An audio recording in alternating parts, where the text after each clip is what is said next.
Hey everybody, welcome to another episode of Everyday Strong with Dr. Michael G. Daniels. This is your host, CB Baker. I got the man, the myth, the legend back on now I'm about to say in the studio, but he is at his cabin, still retired and enjoying every bit of it. Welcome to the show, Dr. Daniels. Well, thank you. It's always good to be back and enjoy every once in a while being able to put a few drops of wisdom in somebody's head. I hope they take it, but if they don't, understand that too. Everybody has their own mind, and sometimes you just have to find out things the hard way. Oh yeah. So in today's topic, we are talking about how to apologize. And I want to talk about the two sides of the apology, the person giving it and the person receiving it, because there's a way you should give it and then there's a way you should receive it. And I want to discuss that today. So Dr. Daniels, I know through your years of counseling people and being a pastor of a church and just being on earth in general, have you ever found it difficult to say I'm sorry at any point when you realize that you was wrong? Well, I don't personally. I never have found it difficult to say I'm sorry, just because to me, when you say you're sorry, it ends everything very quickly. See, I'm not the kind of person that likes to spend a lot of time discussing in a negative way anything. You know, Right. if it's a negative conversation, I tend to end it pretty fast and move on to something else. And so one way to do that is to just admit your guilt. And if the guilt, let's say that we both could be considered wrong, right? Then I don't have a problem apologizing, even if the other person does not. But let's say the other person is wrong and it is evident they're wrong, but they want to hold on to the fact that they are right. I still don't have a problem apologizing because you have a right to be wrong. Good And that's point. kind of look at things. And so rather than me arguing with you continually, I don't have a problem saying, well, forgive me. I didn't realize that, this issue was a difficult issue, or I didn't realize what I did would cause you any heartbreak. And, now that I know, it won't happen again.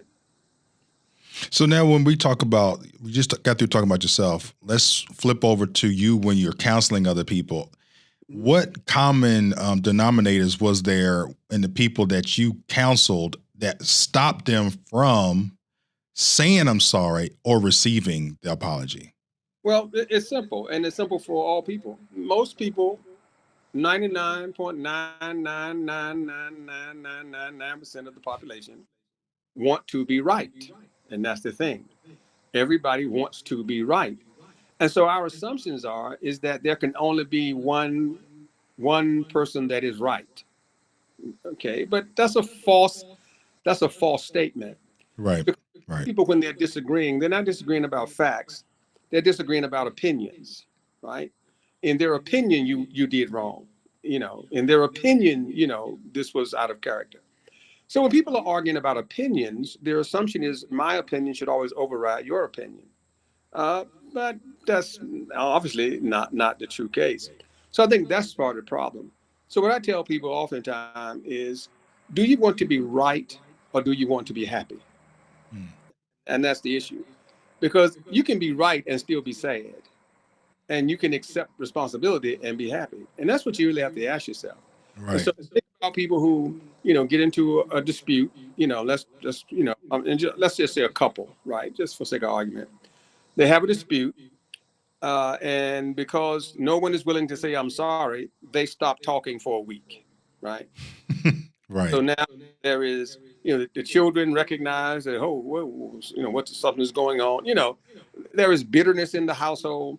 And so you've gone 7 days without having joy in your life, right? 7 days, all because you wanted to be right. Whereas if you had, you know, not felt that that was a requirement for you to be right, it could have been over with in an hour and you all could have enjoyed the next day. Right. Right. The difficult thing in that though is when you realize that you are right and you want them to recognize that you are right, but they just won't ever do it.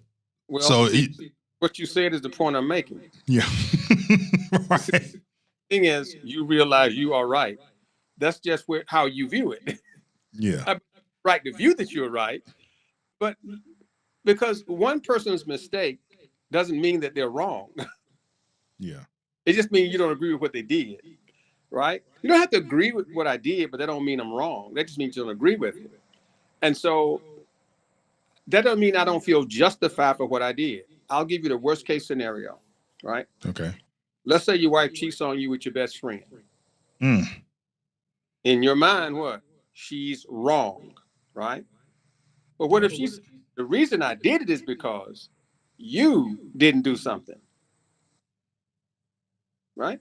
Now, you can argue all day long about how right you are and how she should not put the blame back on you. Right. But That's right. the problem gets solved, okay? Because if she sincerely believed that the only way to get your attention was to go out on a date with your best friend, that's what she sincerely believed. That's what she sincerely believed. I'm not saying that what she did was the most appropriate thing to do. But what I'm saying is, if I keep arguing with her, try to convince her that I'm right, we just keep arguing back and forth, and we keep going through this dialogue, and nothing gets solved. But Right. if I say to her, you know what? Are you telling me that if I show you this attention, that this behavior will never happen again? And she says, yes, that's what I'm telling you. That's what I've been trying to tell you for the last 2 days. Then I can keep arguing that I'm right, or I can just change my behavior if what I want her to do is not go out with somebody. But it's that you want to hear the other person say I'm wrong is what keeps it going. It keeps it festering. Right. Because that's what everybody wants. See, everybody wants to be right. And if for me to be right, that means you have to be wrong. Right. But the issue is not who's right and who's wrong. We're just two people that disagree. That there was a song that came out in the early 70s. And the words of the song, I know this before your time. The words of the song went like this: there are no good guys, there are no bad guys. It's just you and me, and we just disagree. And if you look at life that way, it changes things. Yeah. Because we view things as good and bad, as opposed to we just have a disagreement. Um, Jesus, when the question was posed to Peter, Jesus made it clear. He said, if a person has done something that you disagree with 70 times 7 in a day, your job is to let it go and move on.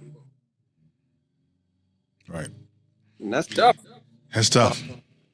Mathematically, that's 490 times. And Yeah, it so is. 490 times, you're not awake for 12, well, what, maybe you're awake maybe what, tops 19 hours in a day. So look how many Yeah. times in an hour that they're going to be wrong. Yeah.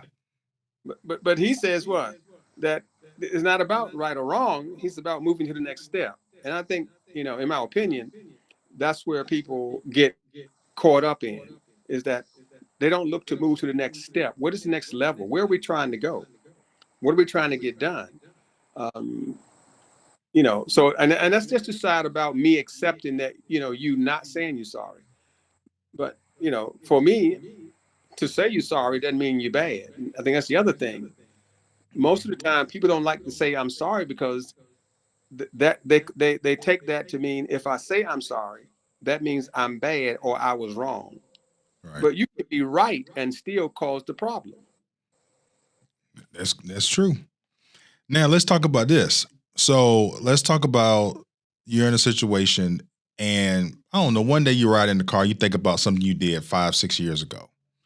And you come to the realization that what you did was wrong and you may have hurt this person. Mhm. And do you go back, call the person up, send them a text message, hit them up on Facebook and say, hey, in the situation that we had, my bad, I was tripping. Or do you suggest just let sleeping dogs lie? Well, I think it depends on the relationship I have with the person. Okay. Again, I'm gonna go back into my 70s bag of tricks, right? There was late 60s, early 70s. There was a song that kind of said this: love means never having to say you're sorry, right?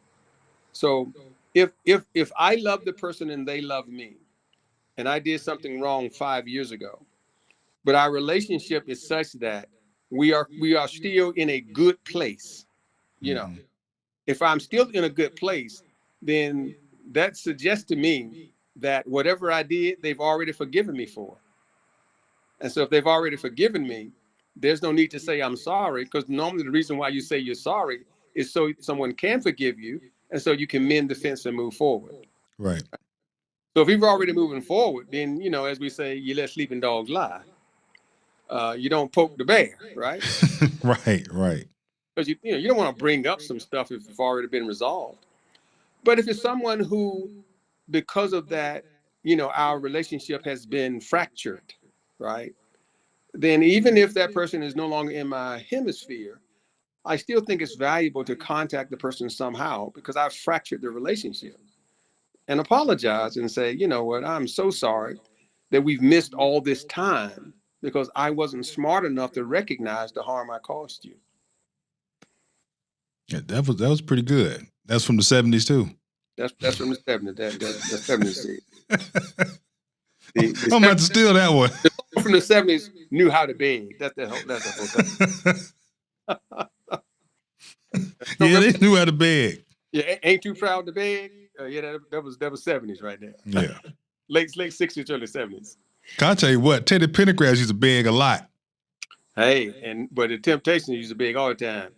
And so the thing, please, please, please, please, please. All right, so now let's go to the other side of the apology, the person receiving the apology and accepting the apology. How do we go about that? For as like we said, if it's a old situation, it's an old wound, somebody kind of somewhat digs back into it so they can mend the fence. And we hear a lot of people, Dr. Danes, talk about, um, I'm cutting them off. I cut them off. I'm not talking to them no more. I got them on social media. They blocked on social media. I'm not even talking to them no more. And they reach back out years later, wanting to mend the fence, and they apologize for what they done. How do we go about accepting that apology, or do we say no, I can't do it, and just let the relationship stay dead? Well, are we talking Christians? Yes, Christians. Well, if we're talking Christians, uh, two things. I would suggest for the Christian that, number one, the person should not have to say, I'm sorry for you to forgive them, right? Because your forgiveness is not so that the person can move forward. But the Bible teaches us that as a Christian, my forgiveness is so I can move forward, right? Because the Scripture says this. When you think about the Lord's Prayer, forgive us our trespasses as we forgive others their trespasses, right? So even that prayer suggests that if you're not forgiving others, then you kind of put yourself in a bad position with the God that you serve. So for the Christians, our forgiving should be done whether you ask for it or not. Boom, I'm going to forgive you. Right. Now, I know that for a lot of saints, that's a difficult, and I get that. But you have to ask yourself, why am I forgiving? Right? Why am I Hmm. forgiving? Right? And there are two reasons why you forgive. One, you forgive to mend the relationship. Okay. So if I want to mend the relationship, I forgive so we can reconnect. The other Right. reason you forgive is so we can move beyond the pain, right? Because Yep. until I forgive you, I am absorbing the pain. I'm still holding on to that pain, and it's still causing havoc in my life. So if I don't want to repair the relationship, I still need to release the pain. So it's still not creating havoc in my life. So I forgive for that reason. So I can let Right. go.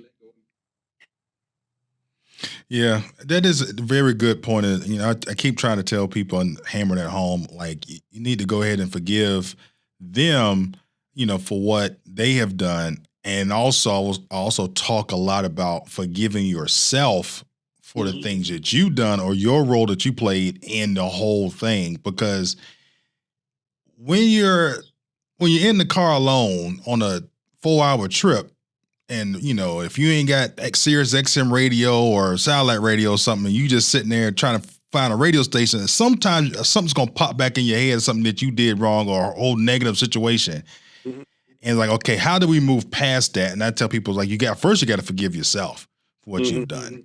You Right. know, and once you forgive yourself for what you've done, then you can start moving forward, especially if the whole thing is resolved, like you just got through saying. You don't need to keep bringing it back up.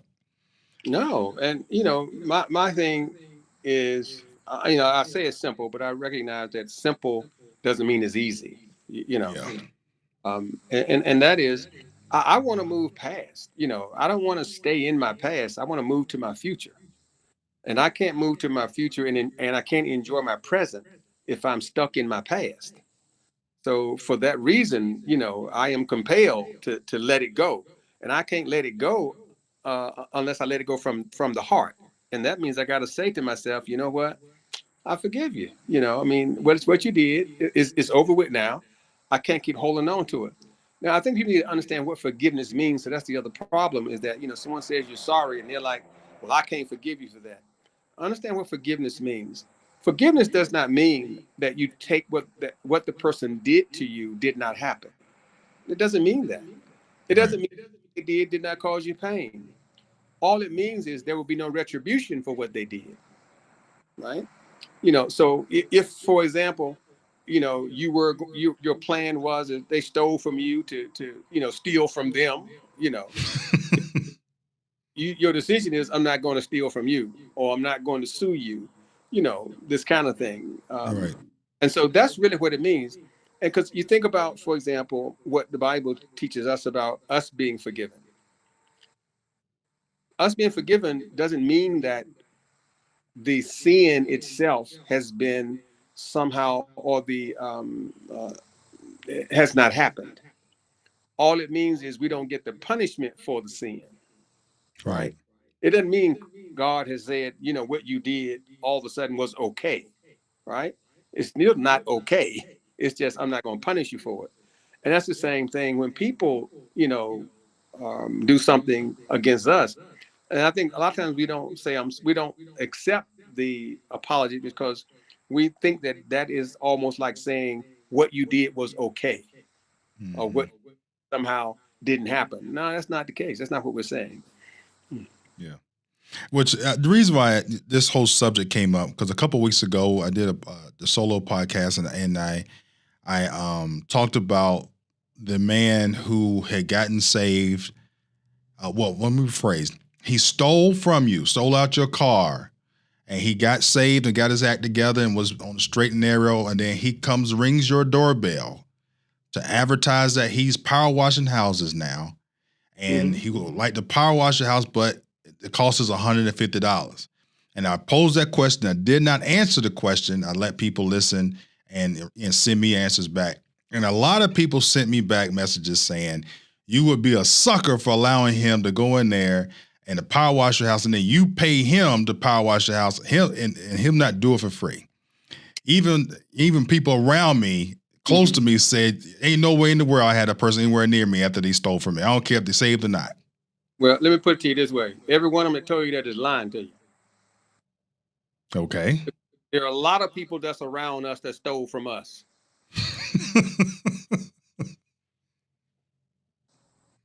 Wouldn't you agree? Yes. All right. So does that mean we stop dealing with everyone who's ever taken something from us? Mm, very good point. If that's the case. I couldn't have a relationship with my own sisters because they used to steal my car when, when I was in college. All right. But that don't mean that I didn't steal. My brother stole from me. I've had friends that steal from me. And so I don't. Not only that. Listen. I mean, I get what people are saying. I Right. get it. But the bottom line is this: if you get the hookup, right, and all black folks know what the hookup, didn't you just take something that was stolen? Technically, yes. Technically, you know. So I'm just saying that. Let me say this: I'm not saying that what the people say if you. Let me rephrase that. I get the people what they told you that what they would not do if that person came. But what if the cost to pressure wash a house was normally $300? Hmm. The person said, "I'm going to pressure wash it for 150." Are they saying that they would say no? That's what they said. They would say no. And even though they're getting it for half price, then something's wrong with their thinking. So are they saying? Now, make sure I understand this. Are they saying that what they did before they got saved should count against them? Mm. Now I ain't think of that one. I ain't think of that one. That's a good comeback with that one. Yeah, because if you're saying that what the person did before they got saved should always be held, against them, Hmm. this is what the Bible says. Be careful with what measure you meet, Yeah. because the same measure will be used against you. So if they're not willing to forgive something that somebody did before they got saved, but yet they're saying they want to be forgiven for everything that they did before they got saved, that sounds quite hypocritical to me. So Yeah. I caution all those Christians that said that to go back and take a good look at themselves, because if you're going to hold folk responsible for what they did before they got saved, there are not too many of us that would be able to step inside of a church because we got a lot of dirt in our closets from our past. Yeah. Yeah. And that's essentially where I got that from Paul and Ephesians, basically telling the people of Ephesus that it's like, look, there's a lot of new converts here, but don't judge the people like, come on now, like let's get real. If their old man is gone and there's a new man there, treat them as a new person that they are. Don't treat them as they was yesterday or a month ago. But a lot of people, don't do that. They look at each other like we interact with each other about the last person that we saw and not really the new person that's before us.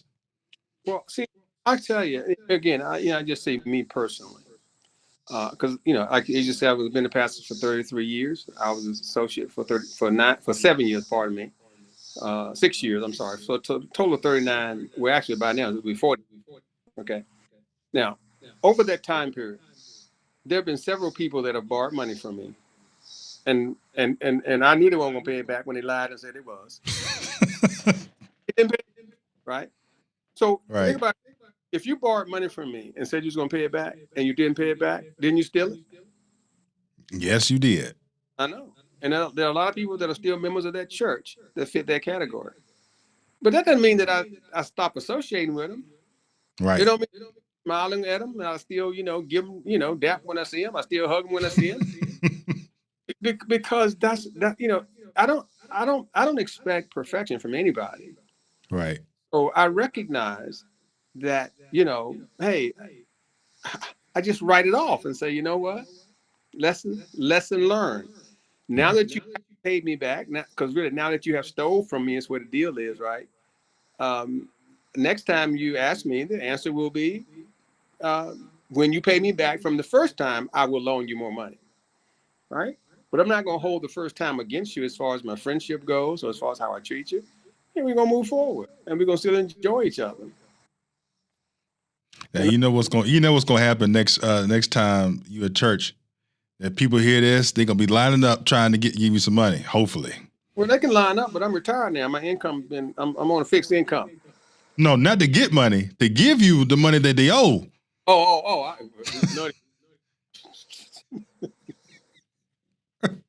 I know. Hey, look, when you just said you on fixed income, say, Mountain, you need to start cashing in some of those loans. I can say this. I wish they would, but I'm afraid that it's a bygone thing at this point in time. Oh man, oh, that was a good episode. So, all right, so basically, in a nutshell, what apology, making an apology to people, I'm I'm going to say this is like it's better to get it over with. The sooner the better, and less so we can move past everything, and so everybody can be healed. And then if the apology that you need to say clicks in your head years later, if your relationship is in a good space, there's no need to rock the boat, let it go. If you want to mend fences, come back together, not in the same type of relationship, or just having somewhat of a relationship with the person, and then say, "Hey, I'm admitting my fault." That's okay to do. So I think that we summarized that aspect of it. So great episode, really good information here. We got about 5 more minutes, Dr. Daniels. Is there anything, nuggets of wisdom that you would like to bring up before we close out? Well, again, all I would like to say to people is simple: is that remember what your forgiveness is for. It's not for the other person; it's for you. You know, I forgive quickly because I want to be forgiven quickly by Christ. I forgive quickly because I want to move past the pain and get to the pleasure. And so that's how I look at it, is that, the more I hold on to it, the more it harms me personally. So that's why I would advise everybody, think of forgiveness in that way, not that I'm trying to make the other person feel like they're right. All right, everybody. Please like, share, and comment to this episode because it helps the episode get out to the masses and beat the algorithm so people can see it and hear it. Like, share, comment. And if you're on YouTube, please hit that subscribe button and a notification bell so you'll get notified when new episodes drop from this podcast and from the church service and other events that go on with Enoch Baptist Church. Thank y'all so much for listening and watching. This is your host, CB Baker. Till next time.